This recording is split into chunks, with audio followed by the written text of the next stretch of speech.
Aujourd'hui, je vous emmène à la rencontre d'un homme dont le parcours incarne la lutte pour la liberté et la dignité humaine.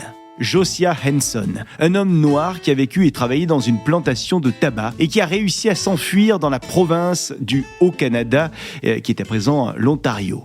Un homme qui a par la suite aidé d'autres esclaves à s'échapper et à devenir eux-mêmes autonomes. Josiah Henson a inspiré le personnage principal du livre La case de l'oncle Tom, écrit en 1852 par Harriet Beecher Stowe. Voici donc la petite histoire de Josiah Henson. La Fabrique Audio présente La petite histoire. www.lafabriqueaudio.com. Salut tout le monde et bienvenue dans la petite histoire de la route du blues. Je suis Florent Mounier, je vous propose de me suivre dans un road trip, un voyage à travers les États-Unis, la mythique route du blues. J'ai commencé ce voyage il y a quelques semaines, mon point de départ c'était Chicago, mon arrivée sera la Nouvelle-Orléans et entre ces deux points légendaires, je fais des rencontres, je ramène des histoires. La petite histoire de la route du blues, c'est mon road trip avec vous et avec Sébastien Girard qui mixe chaque épisode de cette petite histoire. Et puis on se donne rendez-vous également sur les réseaux sociaux de la petite histoire, Insta et Facebook notamment, avec quelques photos et vidéos de ce road trip. Et aujourd'hui, je vous invite à me suivre sur les traces de Josiah Henson, un homme dont la vie est un témoignage puissant des luttes pour l'abolition de l'esclavage, parce qu'aujourd'hui, je me trouve dans une plantation et j'ai donc découvert cette histoire incroyable de Josiah Henson. Josiah Henson est né autour de 1789 dans le Maryland. À ce moment-là, les chaînes de l'esclavage pèsent lourdement sur l'existence des personnes noires. Alors les premiers souvenirs de Josiah sont marqués par la douleur et par l'humiliation. Heureusement, sa mère est là pour lui donner des valeurs de force et des valeurs de dignité. Elle aussi est une esclave et elle lui parle des rêves de liberté. Elle lui raconte souvent des histoires de fugitifs qui ont réussi à échapper des griffes de leur maître. Bref, la maman de Josiah, elle donne à son fils un avenir. Les années passent et Josiah est vendu à différents propriétaires. L'un d'eux est d'ailleurs particulièrement cruel, mais Josiah serre les dents et il essaye d'apprendre un maximum de choses de son travail à la ferme. Si bien qu'il finit par acquérir d'excellentes compétences en menuiserie ainsi qu'en agriculture. Et ça lui fait gagner le respect de certains de ses maîtres. J'ai pas dit de tous ses maîtres, mais de certains seulement. Nous sommes désormais dans les années 1830 et Josiah est toujours esclave, mais il est marié avec une femme et des enfants. Et ensemble, ils vont faire un énorme pari. Le pari de leur vie d'ailleurs. Ils vont décider de fuir la plantation dans laquelle ils se trouvent. Ils vont vouloir s'échapper. Et donc un soir, ils décident de partir en courant et ils se mettent à emprunter des chemins sombres. Ils suivent des rivières, ils traversent des forêts. Je peux vous dire qu'ils en bavent. Mais qu'importe parce que l'objectif est clair pour cette famille. Très vite, ils vont être libres. Et c'est ainsi qu'ils finissent par arriver sur la province du Haut-Canada, à Ontario. Ils ont entendu dire que là-bas, il y avait une communauté d'anciens esclaves, tous des fugitifs, des Noirs, qui ont désormais une nouvelle vie, une vie libre.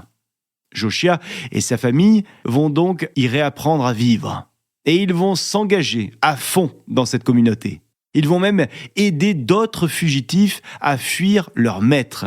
Et donc très rapidement, Josiah va devenir un leader dans la communauté. Là-bas, il est force de proposition. Il propose par exemple qu'une école soit ouverte pour les enfants noirs. Il propose qu'on y enseigne à tous la lecture, l'écriture et les valeurs de la liberté. Il devient donc leader de cette communauté et il devient aussi un orateur.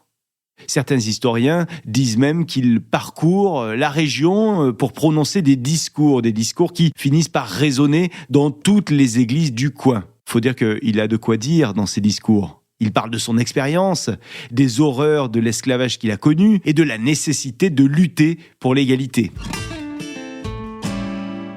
En 1849, Josiah publie son autobiographie. Dans ce livre, il raconte son aventure, tout son parcours, avec tout ce qu'il a subi en tant qu'esclave. Il décrit non seulement son combat personnel, mais aussi la lutte collective des Afro-Américains. Et ce livre, il va devenir un best-seller. Des centaines et des milliers de personnes vont aller se le procurer, l'échanger, se le prêter.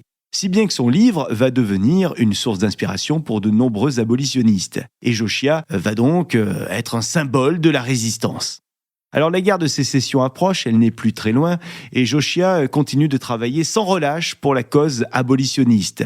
Il participe à des conférences, il donne des discours, il aide à la création de communautés autonomes pour les Afro-Américains au Canada qui ont fui leur maître, et son engagement envers la justice est sans faille, mais il est souvent confronté à des menaces, comme vous pouvez l'imaginer, ainsi qu'à des violences. Mais qu'importe, Josiah ne lâche rien. Et il travaille sans relâche avec le gouvernement canadien notamment, histoire d'aider à la réinstallation des anciens esclaves. Et en 1852, il y a une écrivaine qui va s'intéresser à lui. C'est Harriet Beecher Stowe. Elle s'inspire de Josiah pour écrire son personnage principal du livre La case de l'oncle Tom. À la base, d'ailleurs, c'est pas un livre, c'est un feuilleton, mais plus tard, ça va devenir un livre et un best-seller même. Stowe, c'est une abolitionniste convaincue. Elle décide donc d'écrire ce roman autour de ce personnage de l'oncle Tom, qui est un esclave noir. La case de l'oncle Tom va devenir le roman le plus vendu du 19e siècle aux États-Unis et le second livre le plus vendu de ce même siècle, juste derrière, devinez quoi ? La Bible. Alors le roman La case de l'oncle Tom a eu de grandes conséquences sur l'histoire des États-Unis, si bien que Abraham Lincoln aurait prononcé ces mots lorsqu'il a rencontré Harriet Stowe au début de la guerre de sécession. Il aurait dit « C'est donc cette petite dame qui est responsable de cette grande guerre ». Alors la citation attribuée à Abraham Lincoln concernant Stowe, elle est légendaire, elle a souvent été reprise, mais elle n'est pas confirmée historiquement. Quoi qu'il en soit, Josiah Henson a donc eu une vie dont on a parlé, une vie qui a été lue, entendue par de nombreuses personnes. Et en 1883, Josiah Henson décède. Mais la force de son discours va lui survivre, puisque vivant ou mort, on peut dire que Josiah a inspiré des générations de personnes à travers le monde à se battre pour la justice et pour l'égalité. Et aujourd'hui, son nom est inscrit dans l'histoire de l'Amérique. Il y a même des musées, des monuments, ainsi que des écoles qui portent le nom de Josiah Henson. Voilà pour cette petite histoire incroyable de Josiah Henson, un homme dont la vie et les luttes ont façonné l'histoire des États-Unis. Je suis Florent Mounier, j'ai été ravi de partager avec vous cette petite histoire. Chaque virage sur la route du blues nous propose des histoires qui ont marqué la grande histoire. Restez à l'écoute pour notre prochain épisode. On va continuer ce road trip et puis d'ici là, je vous attends sur les réseaux sociaux pour découvrir des photos et pourquoi pas de temps en temps des vidéos de cette petite histoire du blues. La Fabrique Audio présente La petite histoire. La petite histoire. Vous souhaitez devenir sponsor de ce podcast ? Contact @lafabriqueaudio.com. Avant de se quitter, je vous rappelle que La Petite Histoire est un podcast de La Fabrique Audio. La Fabrique Audio réalise des podcasts de marque et d'entreprise. Donc, si vous cherchez pour vous, pour votre entreprise, pour votre marque, un studio pour faire des podcasts, n'hésitez plus. Envoyez-nous un mail, contact@lafabriqueaudio.com, la fabrique avec un K.